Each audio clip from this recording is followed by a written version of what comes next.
Hello and welcome to the Infinite Financial Freedom Podcast, where we empower you with financial literacy and guide you on your journey to financial freedom. I'm Josh Mettle, and today I'm joined by Ramon Casaus, a powerhouse real estate entrepreneur, investor, and founder of ROC Real Estate Partners at eXp Realty. Starting his journey as a rookie agent in New Mexico, Ramon built on one of the region's top producing teams. He now helps agents across the country scale their business through mindset, leadership, and systems. We are definitely going to get into all of that today. And his journey from solo agent to founder of a fast-growing real estate empire is really one that I think every aspiring entrepreneur should hear. So, Ramon, thanks for being here with us today, my friend. How you doing? I'm doing good, man. I'm feeling great. Thanks for the intro. I am not that cool, but I will go with that. I love it. I love I it. always love when people read a bio for me. I can't help but, smile in the back of my mind. And I'm like, man, if people only knew what a real shit show I was. Yeah, that's what I was thinking. Yeah, I was like, okay, okay. Let's start there. I think that's a great vulnerable place to start because as entrepreneurs, as people leading very busy lives, right? Between running family and relationships and trying to take care of ourselves and running our businesses and trying to grow our business empire and all our investments. It's a lot, man. Like Yeah. it's a lot. So how do you find balance in that? And are you similar to me where you find yourself kind of constantly putting yourself out over your skis and you're like, all right, I got to slow down a little bit here or everybody's going to see the shit show going on behind the Yeah. curtains? Yeah, very similar. I would actually say my team, we have a very, very transparent relationship, our leadership team.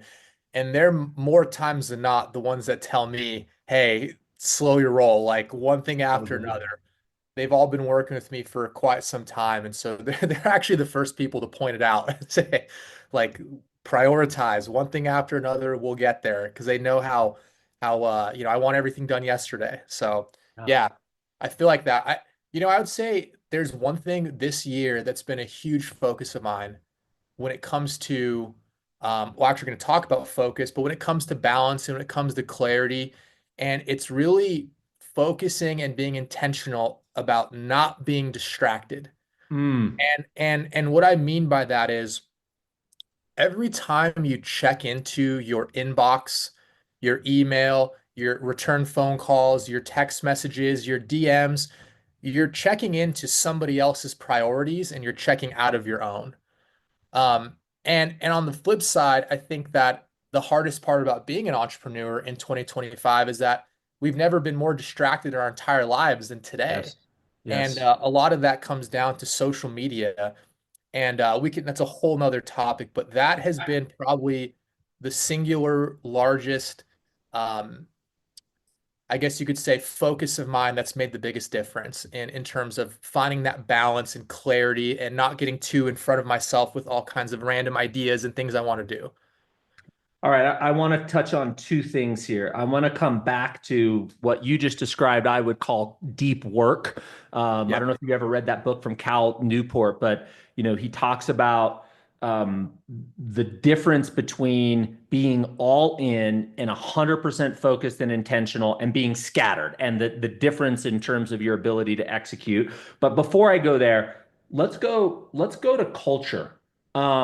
How did you create the culture inside of your company that your executive team that look up to you have the ability or feel confident enough to say, "Hey, Ramon, slow it down, time out. Like I need you to, take it back a step. Let us finish what you gave us last week before we go to next week." How do you create that culture? Yeah. It's a great question. I think and I've gone through the culture rabbit hole my entire career because I truly believe that outside of like code, that's one of the proprietary things that you do have a part of your business because you can't fake it, you can't buy it, it doesn't just magically appear one day. And so I think culture is super special. I would say first and foremost is actions are always caught, not taught.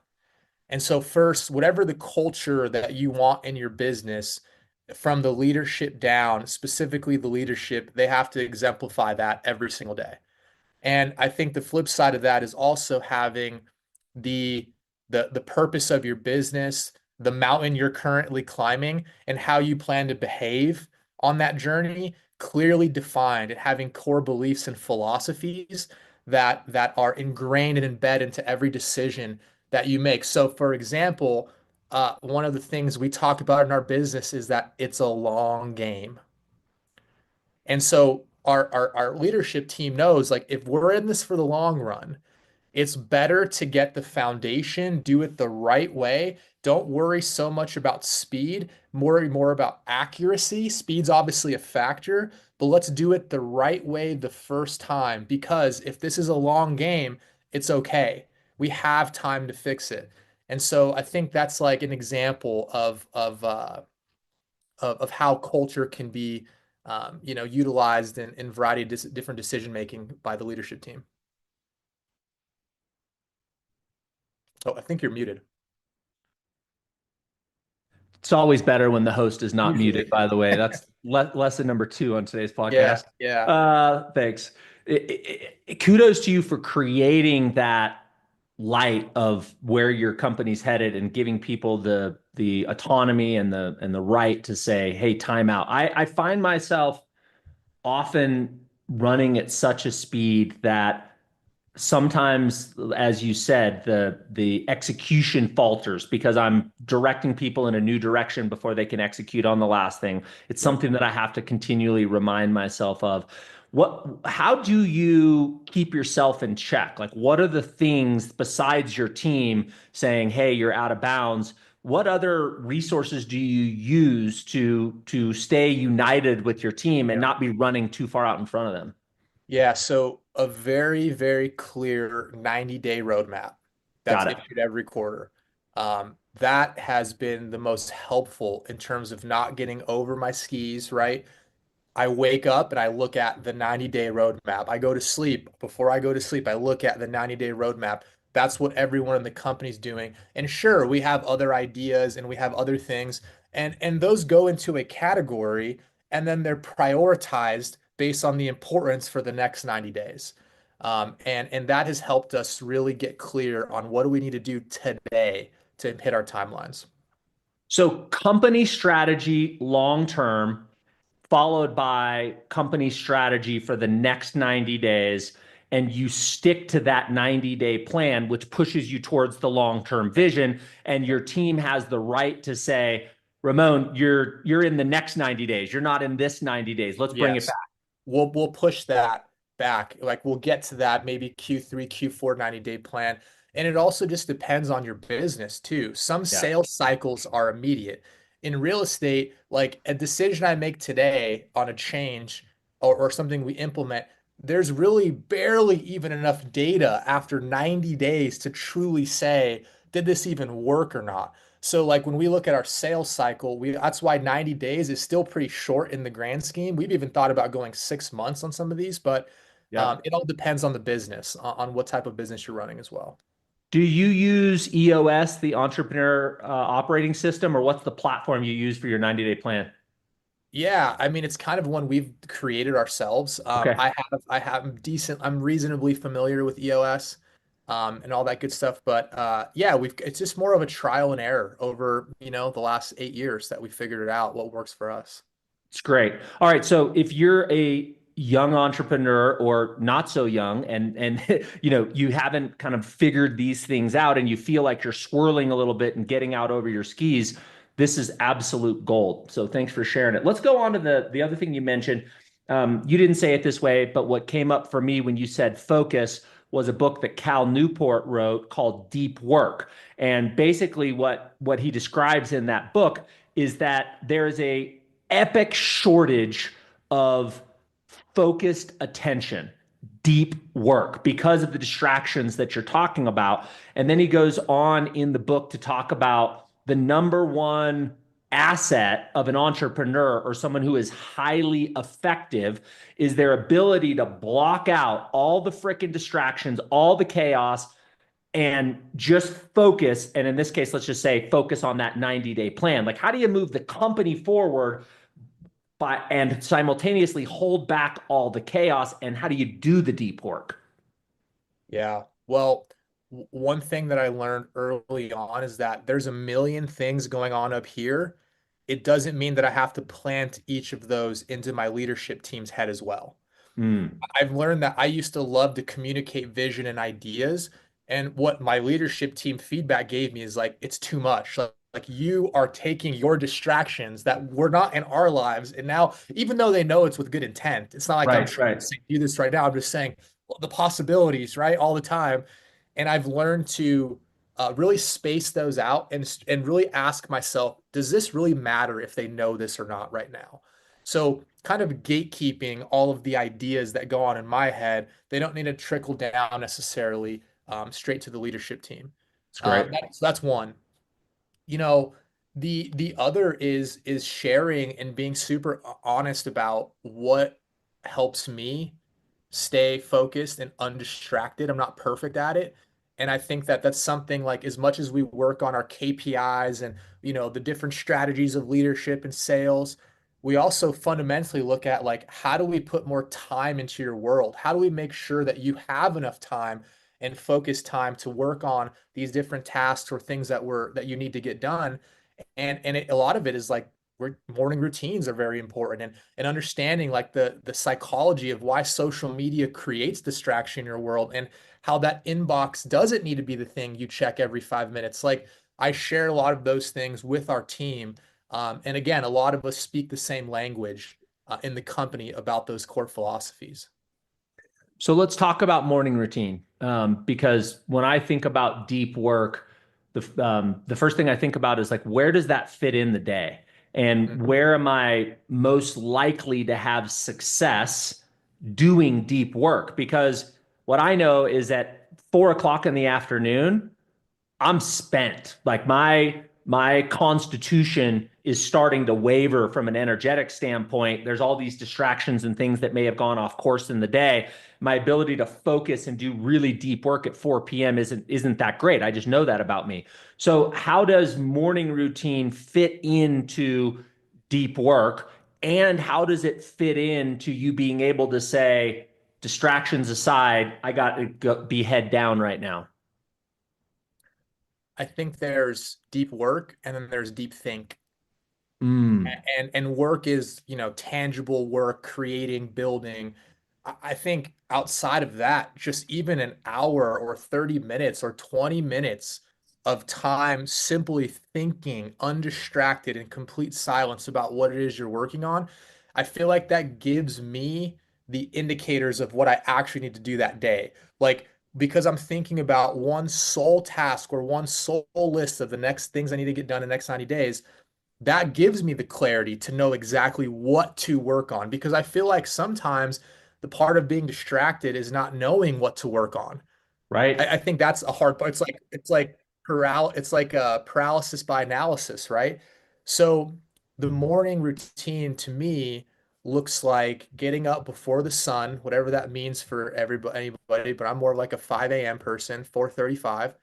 And my first half hour of my day is spent being grateful, praying a little bit, being kind of just silent and going through a little bit of mental rehearsal in my own head of things how I want them to play out in the future.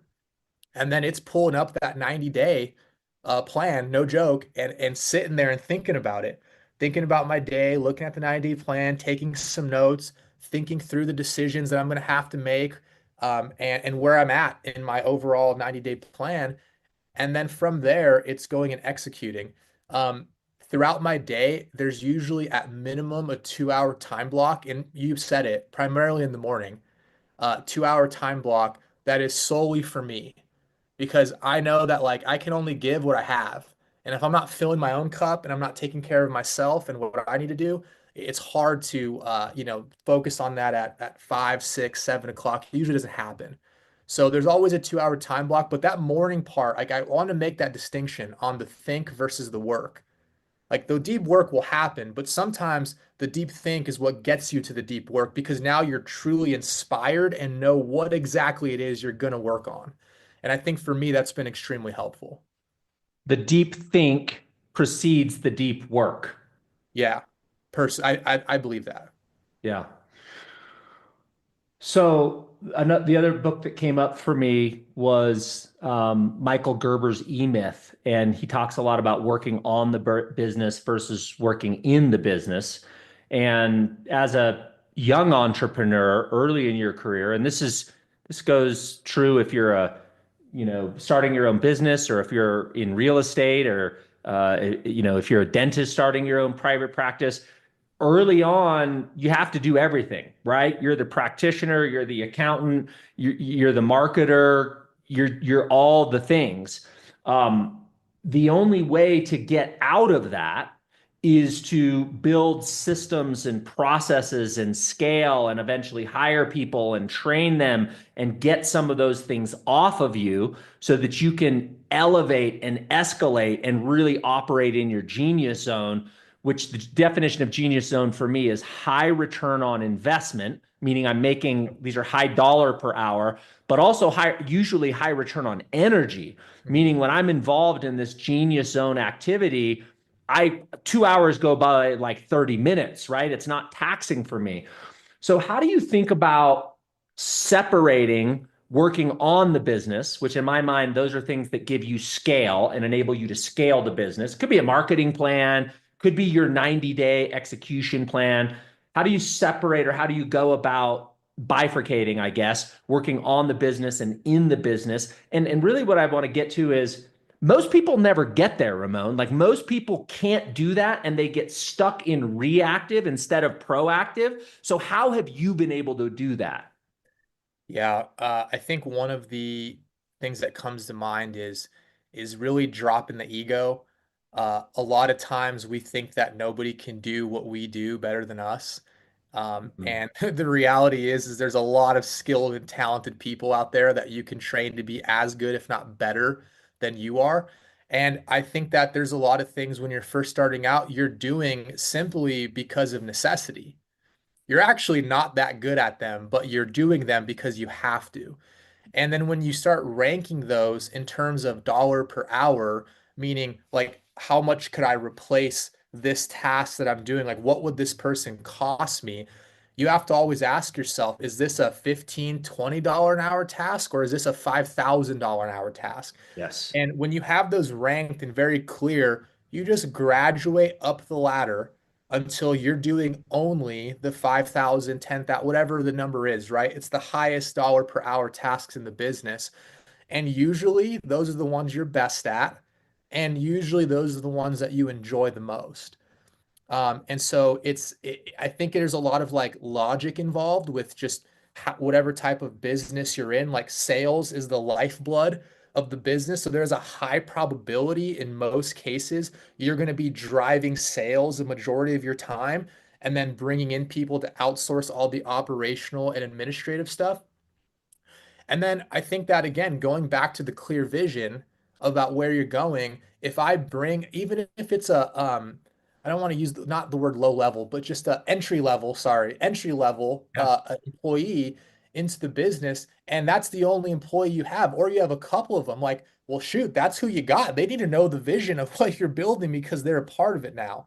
And so I think there's leverage in obviously bringing in hires, but there's also leverage in explaining very clearly where we're going and why this direction is important. This is how I want you to think about your role, because the more autonomy you can build with those people, the more leverage you have. Like when you can create them into self-starters and proactive and coming up with new ideas and not just sitting there taking orders, you give yourself even more time back. And frankly, I think your business is better because of it. Yes, absolutely. This is the easiest way for self-employed business owners to qualify for a home loan without the headache. If you're a business owner or self-employed, you understand that sometimes banks just don't understand our complicated income structures and can make it a real headache to qualify for mortgage financing. But there's a better way. We specialize in home loans specifically for entrepreneurs, using your real income, not your after-tax deductible income, enabling you to qualify for a home loan much faster than traditional banks. If you're dreaming of buying a home, don't let traditional underwriting guidelines hold you back. When banks say no, Neo says yes. Click on the link in the description below to schedule your complimentary consultation now.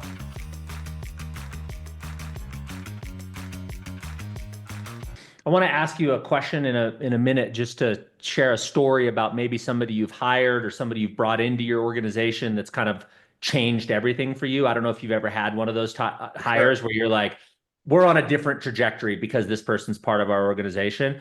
But I want to put an exclamation on the previous thought process, which was when you're starting out as an entrepreneur, you have to simultaneously figure out, how do I work in the business? Because you need that next transaction, you need that next sale, you need that next closing, whatever it is. But that doesn't give you scale. What gives you scale is creating systems, Mhm. processes, campaigns, marketing campaigns, and then eventually getting to the place where you can systematize what you do in the business so you can hire people to do those lower level things so you can elevate. And when you start out, you have to figure out where that fits in your day. For Yep. me, similarly to you, Ramon, my morning routine is very similar to yours. I'm up very early. My first 60 minutes is contemplation, meditation, and I'm envisioning where I want to go. We run EOS, which is the Entrepreneur Operating System, very clear rocks. Great name, by the way, right? ROC Real Estate. But There you in go. EOS, they call it rocks that you're going to accomplish. Those are milestones you're going to accomplish in the next 90 days. And I'm spending that first 60 to 90 minutes in contemplation, stillness. The lights are low. I have candles on. There's incense going on. Like, it's a whole thing. It's like a whole ritual, but it Yep. is my thinking, envisioning time. And then I go straight from that into sitting down at my desk and I'm working on my business. I'm not trying to bring in another sale. I'm figuring out, how do I get to the next 1,000 sales, Yeah. right? I'm building scale to my business. So I I just love wanted to that. put an explanation there because I think most people never get to that place where they work on their business enough that they can scale and get to the next set of questions I'm going to ask you. Yeah, I love that. And one thing I thought that was important to mention is are mistakes. Mm. And some mistakes I've learned with hiring leverage it is that you need to put people into roles, not roles on people. And what I mean by that is that sometimes we hire someone because we need somebody, or maybe you have someone who's already working for the company and you want to reposition them. The biggest mistake you can make, where you're going to have to unwind it at some point, so you just got to know that, is where you take a person and you take a role and you put it on the person. Like, okay, now you're going to do this. Like, no, no, no, no. This should be already defined. And then you go find the person that fits into this, not the other way around. Like, I don't know if that makes sense, but yeah, that's a big one. 100%. It's a huge one. There's an exercise that my coach taught me that folds into this that I'll just share really quickly. He requires us to track our time in 30-minute increments for 2 weeks. And that sounds super onerous, but it's really simple. I just have a notepad of paper and I have an alarm that goes off every 30 minutes on my phone. And I just write down, what exactly did I do for the last 30 minutes? And it takes me 15 seconds to write it down. Like, I'm just chicken scratching, podcast with Ramon, right? Yeah. And at the end of 2 weeks, you start looking down and you find patterns. Where am I spending my time that are low return on investment or low return on energy? And those things become the job description of the Yes. person that you are going to hire. So I already have a role for them and a skill set that I need them to take off of me before I ever write my ad. And my ad is a description of all the things that I want to take off of me, because now I'm aware of where I'm losing my time on low return on investment activities. And then you find the person who has the skill sets and has it's the ideal avatar that fits that position. Yeah, I love that. And they love it, right? Like, And they love it. ideally, Yeah. you want to take the things that are low return on investment and low return on energy. For me, like, these things are draining me. I'm slugging through my day to get them done. But she loves it. Like, she doesn't want to be on a stage. She doesn't want to be in front of people. She Sure. would love to just nurture and take care of all of these things. So I couldn't agree with you more, finding the person for the role versus putting a role on somebody. Yes. Perfectly said. Yep. Yeah, great. This is super, super valuable. Okay. So let's just talk a little bit about someone that you have successfully done what we just talked about with, and that changed the direction of your business. Because I believe you're one hire away from completely changing your business and your life if you get that right person to take those things away from you. Yeah, I agree. The first one that came to mind is when I started my very first year in real estate. I didn't sell much. It's actually quite not a great. Shocker. Yeah, not a great agent at all. But my second year, some things changed, and I ended up selling just shy of 100 homes my second year in the business. But That's uh, incredible. yeah, in Albuquerque. Yep. I was only able to do that though because about midway, not even midway, a quarter way through 2017, I mean, I was doing all the paperwork myself, and I was dreaming about counter offers, like initials and paperwork. Anyone who knows me knows that's not my forte. Low return on energy, Ramon. No, man. I mean, it was like stressful because then you're missing a bunch of stuff. People are sending it back saying it's wrong, and I'm just like, oh man. And there was a transaction manager in my brokerage. I worked at a Remax when I first started, and we hit it off great. She started doing some work for me, and then I started understanding, well, hold on, I'm paying $400 a file.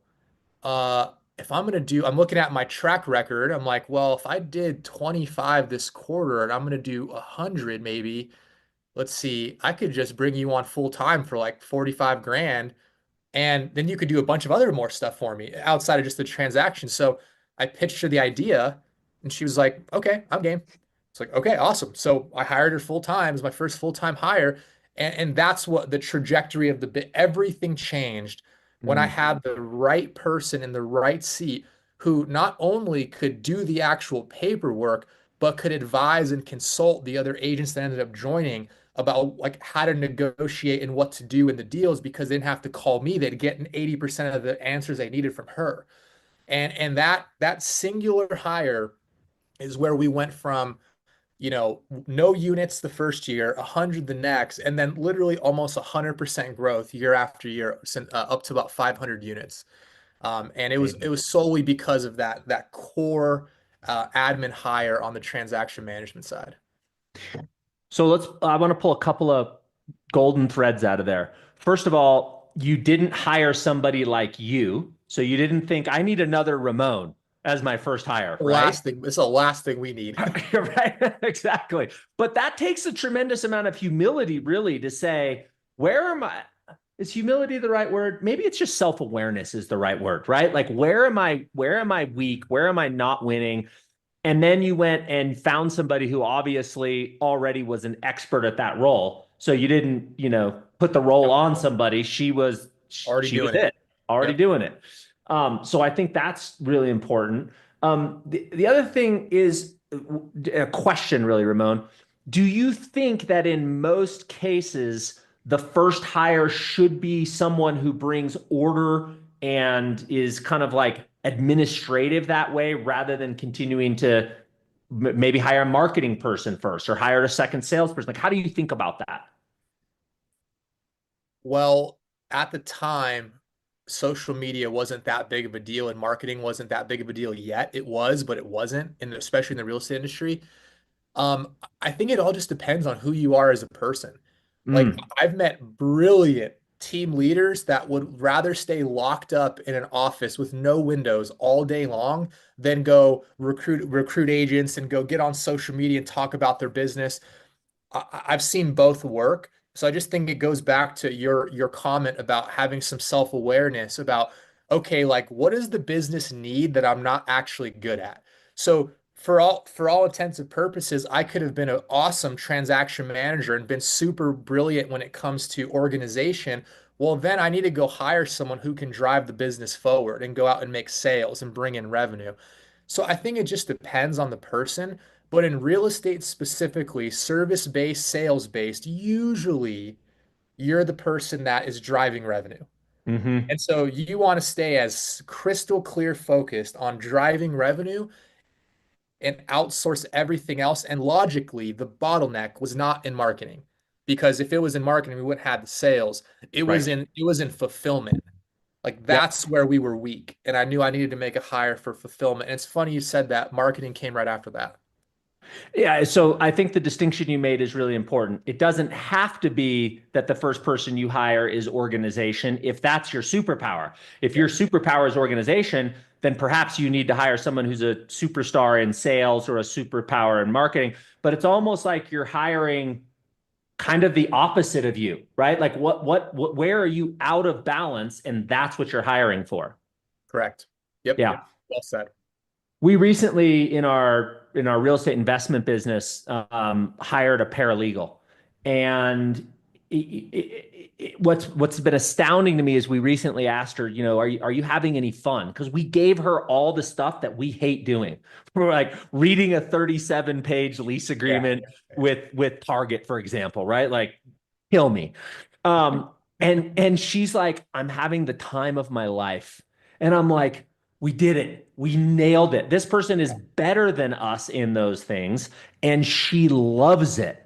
Yeah. And she's an example of a hire that completely is I can tell within 3 months, she's changing the entire direction of our business. So Yeah. I great. love that question. Are you having fun? I think Yeah. that's like that's what I took away from that is like, am I asking that enough to our people? Are you having fun? That's great.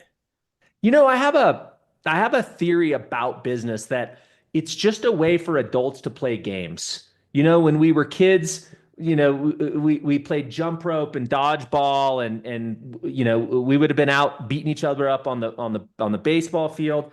As adults, we want to have that same level of fun. It's just a different game. And so I try to bring that to our teams, you know. It's gamesmanship, it's competition, it's patting each other on the back, it's picking each Yeah. other up when you fall down. And if you're not having fun, eventually I'm not going to be having fun because I'm going to be dragging your ass in this race Yeah. rather than you Exactly. running alongside me. Yes. Yeah. Yeah. I love that. Let's talk about some mistakes, man. So, you know, as you think about leadership or as you think about entrepreneurship, you've mentioned some mistakes as it relates to hiring, but what other mistakes have you identified that you've made and how have you overcome it? Yeah, well, we definitely have more mistake. We have the bucket of mistakes is larger than the bucket of wins as you know, talking about sometimes the shit show behind the scenes. Um, you know, I would say that a mistake that I had made, and again, I wouldn't do anything different because I learned from it, but is you start having success in one area of business. Usually it starts there. And for me, going from having no money to having plenty, um, I mean, opportunities open up. People want to work with you. They want to propose partnerships, ideas. Obviously, now you can make investments. And I look at the how scattered we got because that early on success kind of gives you this, oh, I can do anything mentality. And I believe you can, but you can't do everything at once. Mm. And so, like, at some point, I found myself, we have an insurance brokerage, we have a property management company, we have our real estate sales teams. At one point, I had a podcast, and the branding of the podcast, I was launching an energy drink line, and like all these different things at one time. And you just kind of look back and go, wow, if I would have kept all of my eggs in one singular basket, the one that was actually that got me to all those other opportunities, where could I be today? And so that's one is going deep before you start going wide. And everyone's definition of like what deep or deep enough is, that's going to vary. But if I could go back, I would keep my focus on residential real estate sales. And then maybe investments I make are passive. Now, Mm. real estate investments are far from passive, but they're for the most part passive. You can make them pretty passive. So I would invest in real estate, but outside of that, I would have kept everything singular focused on the real estate sales side. That's number one, first one that comes to mind. Um, I would say the second would be I would say the second is probably not hiring myself out of the business as quick as I did. Um, Interesting. yeah. I remember a point where I was praying that I could just have a purchase agreement, like praying that I could just get a deal. Please, God, if you're out there, like I need a deal to happen. And then I have five of them to write in one evening, and I'm so freaking tired, I don't even want to do it. I'm just like me and my business partner, like laughing, like, and I don't even want to write these offers. I really don't care. It's funny how things change. And I look back and I go like in my career, at least at the age I was, and even now, like there's something to be said for people who stay in the pocket longer and Mm, don't move on just so fast. And what I mean by that is not not necessarily like, oh, you shouldn't take the next step in hiring a CEO or like I'm not saying not to do that. I'm just saying in my position, I look and say, if I would have sold real estate for maybe a couple more years, those are the highest income producing years of my business. Why did I not extend those for as long as possible? I wanted to go the business owner route, which I'm happy I did, but I think there's also something to be said, like the next level doesn't always make more money. And so mm. like if you're in a service-based business, I look at production as like, well, I probably could have had a couple more $1 million in cash over a couple years if I would have stayed selling, but I was so dead set on I want to be the business owner, I want to scale, I want to go nationwide. And we're working on all of those things, but I just wouldn't have jumped out so quick as I did. I would have stayed in the pocket, making as much money as possible, while I could still increase it. And then once I got to a cap where I'm like, okay, it's feasible to say, like, there's really not that much more juice I can squeeze out of this, me selling real estate, then take that next step. But I feel like if I go back and look, I probably had, it's probably 25% of my 100% that I could have been at for earnings in that role. That is such a great litmus test because I'm sure a lot of entrepreneurs have bumped into this. Like, should I take that next leap? And to have the litmus test of, am I as good as I can be in this role? Like, am I at 100% or am I at 95%? And the effort to get to 100%, the juice isn't worth the squeeze, as you said it. But if I'm at 50%, then there's probably more juice in this squeeze and I should stay at this a little bit longer. And exactly. And going to the third point is getting laser sharp on my P&L. Because Mm, here's what I learned in real estate. The dirty little secret about real estate teams is that people will be on stage, volume, units, total size of organization. But when you lift up the hood and you look at that P&L, it's ugly. It is hmm. not a profitable business. And so when I look back at like take all the external awards that we get for showing we have people and units and there's people following us and branding and all that stuff. Take that aside and let's just look at what makes the most money. Chances are there's going to be some tweaks that you would make in what you're doing in your model when it comes down to P&L. So all of those things to end with getting laser sharp on that P&L from day one and making my decisions based on profitability, not based on ego or external validation from the marketing world, if you will. That is so good. Rather than making a jump, look at the business and go, all right, how do I not focus on the gross? How do I amp up the net on this business before I make that jump? Yep, and it's a long game. I go Yeah. back to like that's one of the reasons why we have that saying is like it's a long game and eventually time will tell all. So you'll know who was really working 5 years ago. You'll know who was really making money 5 years ago. Like you'll know at some point it all comes to light.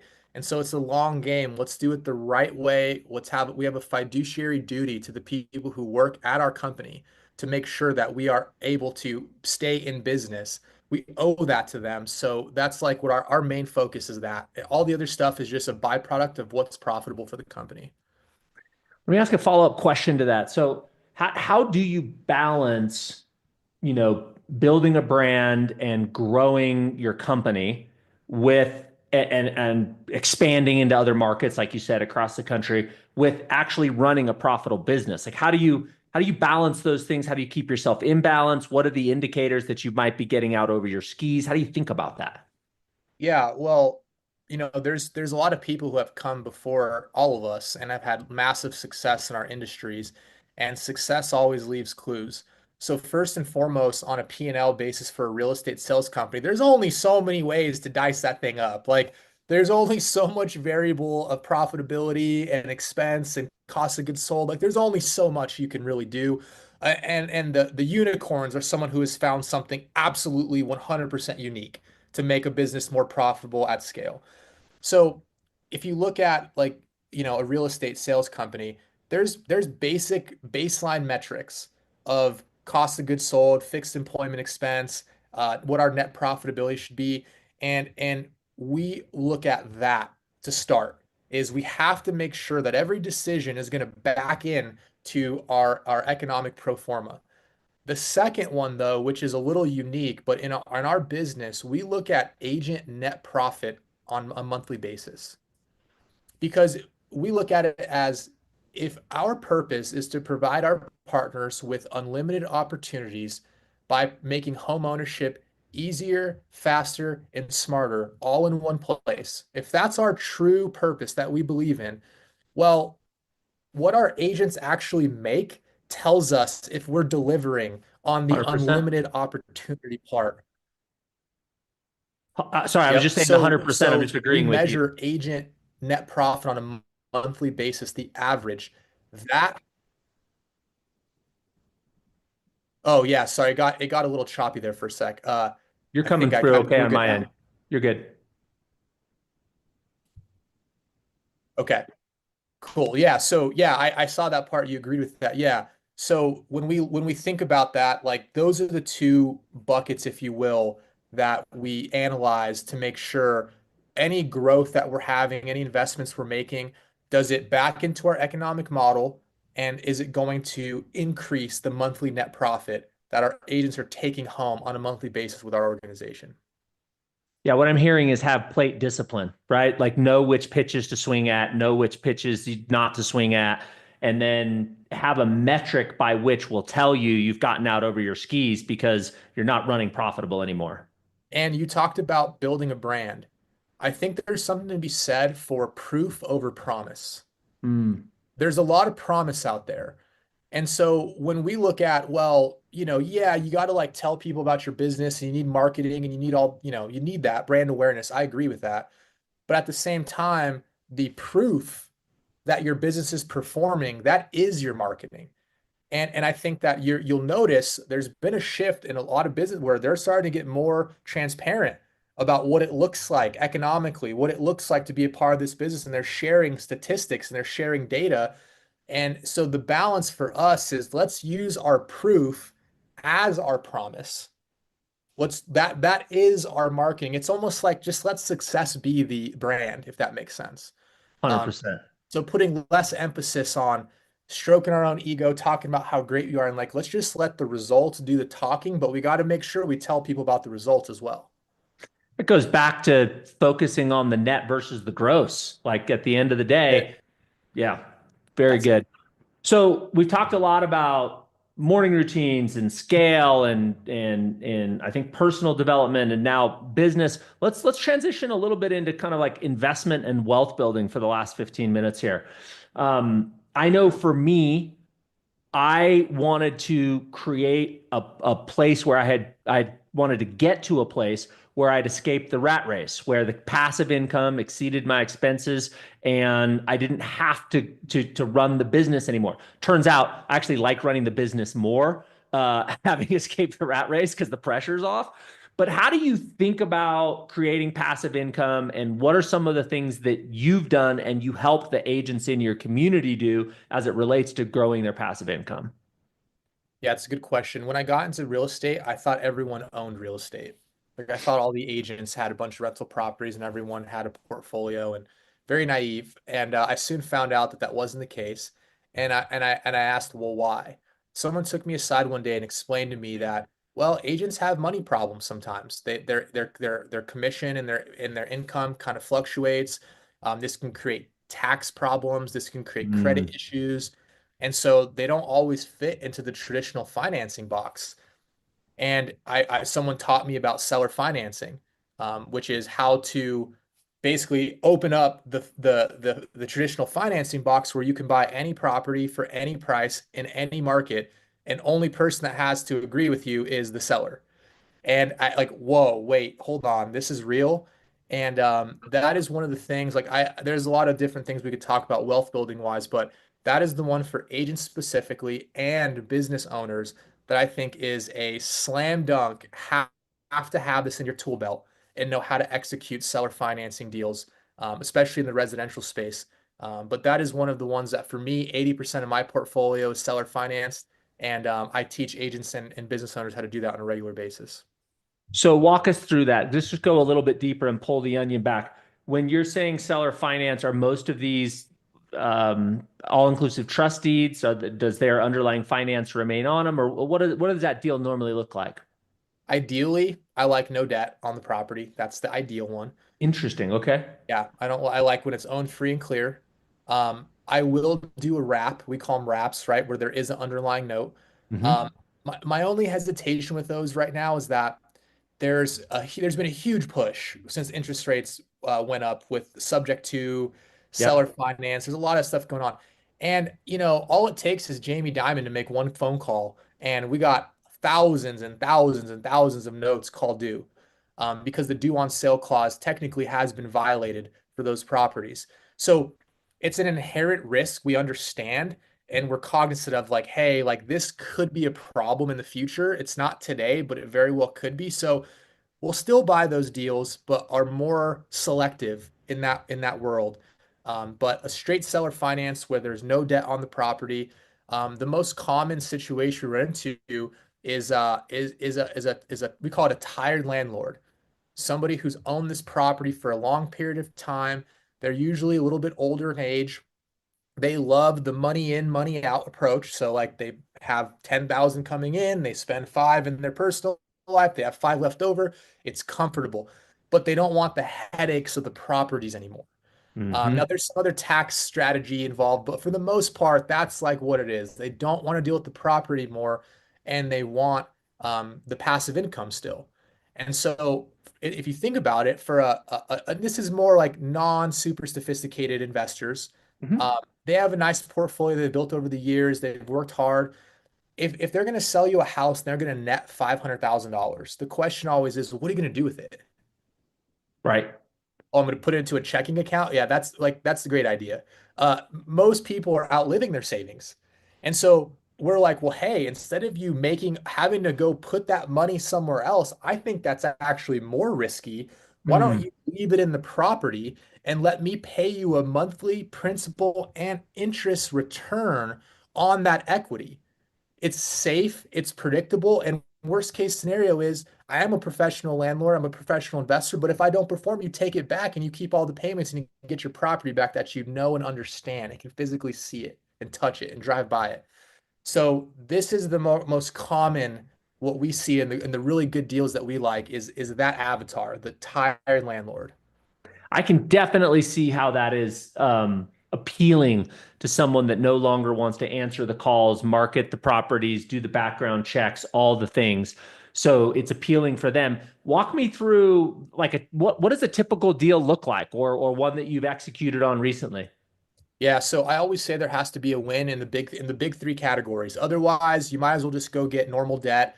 Like there's not a huge Right. advantage. We don't just do it to do it. It's only because there's a clear financial competitive advantage. And that's an interest rate, down payment, purchase price. Those are the Yep. three. The best deals we find a win in two of the three categories. But we'll still take a hard look at one. But either way, one of those has to be extremely appealing. So I'll give you an example of a deal we just bought like a month ago. Um, Property is 440,000 is what we paid for it. It's probably worth 440,000. Some of the upgrades they did maybe a little bit more, but like retail price. So you But didn't win on the price. I did not win on the price. Yep. It was fully furnished, paid off solar, remodeled, so all new appliances. I mean, super nice property. Great location. I own a couple of the rentals in the area, so I'm pretty comfortable what it's going to rent for. We bought that one with 4.6% down. And we got it at a 4% interest rate. And I also negotiated, we amortized it over 40 years opposed to 30. So the property is like, again, for 25 grand and this is straight up 25 grand because there's no lending fees or any, it's just straight up 25. We now have the property, and our monthly payment is roughly PITI all in like $2,000. And it's rented for 2,900. In today's market, that's a very healthy find. And so we thought we won. The interest rate was good. It wasn't great. 4% is good. It's just not like 3 or 2, but it's good. And then the down payment, I mean, to buy an investment property with no credentials, no nothing, no qualifications, 5% down. I mean, we're into that. Slam dunk. Well, the thing that the other place you won is a 40-year amortization. Yeah. And some people might not understand how amortization charts work, but if I have a 7% mortgage amortizing and you run an amortization chart with the same loan amount at 7% versus a 4%, and you look at it, you're paying 2 to 3 times as much principal in the first 5 to 10 years with a 4% rate as you are compared against a 7. So you could take a 40-year amortization, which has a lower monthly payment and increases your cash flow, but the amortization, I bet you, is still greater each month in the first half of that loan than if you would have done a 30-year loan at 7%. Correct. So that's where that becomes a home run play, because you're still chunking away at the amortization with the low rate. Yep. And that's how we explain as well what you mentioned, that amortization schedule is crucial, because if I just tell you, hey, Josh, I'm going to buy your property, I'm going to give you 10% down, 3% rate, you're going to hear 3% and your mind is going to go, absolutely I'm no, out. I'm out. But I'm like, wait. Let me show you the amortization though, because let me show you what the cash is of 3%. Decide off the cash. And so we do make a, we don't hide anything from anybody. The rate's the rate, but we always show them like, here's the actual interest based on the amortization schedule that you're going to be collecting net to you every month and every year. And if you hold this note for 10 years, here's the total interest I've paid you. And so the 2 bonus factors are amortization, you mentioned that, and then call date, right? There's a term. So we don't do anything less than 10 years. So this one I got for 10 years, which we feel good about, but typically we like to be in 15 or 30-year range on those. But those are also another key factor in the deals. It's fantastic, man. Ramon, you've given us so much to think about, man, on leadership, growth, creating long-term wealth. This is a great strategy to end on. If someone wants to learn more about working with you, your team, or just learn from you, where can they find you, my friend? Instagram's probably the easiest place. Ramon.Casaus, super simple. Yeah, I'm pretty active on there. It's great. Sure appreciate you. You've been a wealth of knowledge. I always know this is a great podcast when the time flies by so quickly. So thanks so much for being with us and sharing so generously today.